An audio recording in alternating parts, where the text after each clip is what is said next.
Now, we also have to take into consideration why all of this, how to put this, why is the government taking a high-handed approach to this issue of the restructuring of petrotrin?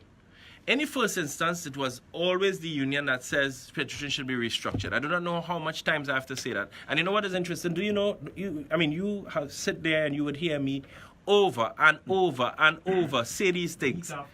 Week after week. You know, it's a lot of people who call in and would want to say, well, why the union against restructuring? You can believe this?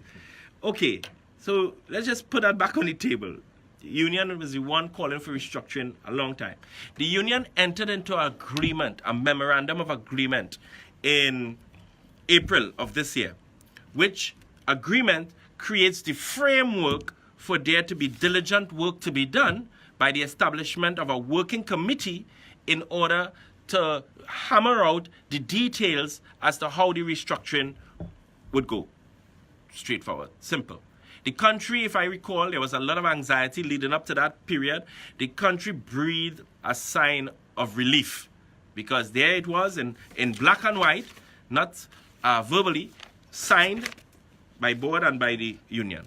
Now you could tell me, can Minister Khan explain to the country, rather than talking about black hole, what he said, the black hole and bankruptcy, explain to Trinidad and Tobago, why is it that from April 3rd to now, there have been no move by the company to appoint their 3 representatives to sit on this working committee?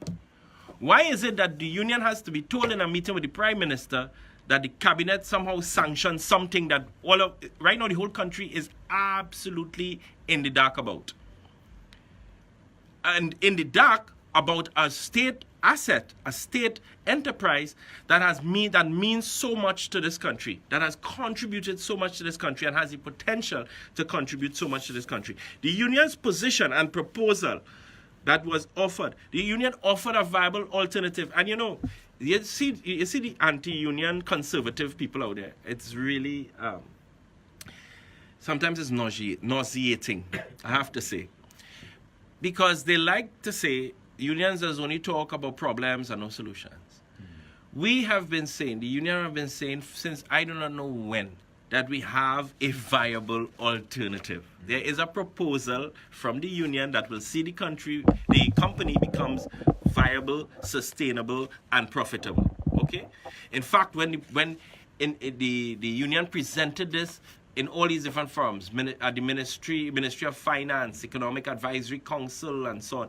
Even when the so-called external experts came in, when the union confronted them, they themselves, these are the so-called experts, it is really incredible. It cannot be, and we're supposed to be celebrating independence. These foreign experts, when confronted by the union, had to capitulate and agree that the union's proposal is sound and solid. But they have a different interest and a different agenda.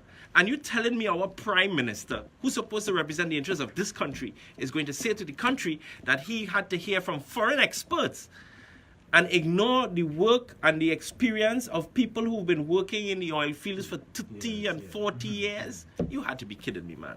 People who actually worked in the time when it was multinationals, who worked for Shell and so on and the other multinationals, and therefore know how those work processes worked and so on, bringing on to bear their experience. And you're telling me that the Prime Minister of this country is saying to us that he preferred to listen to some so-called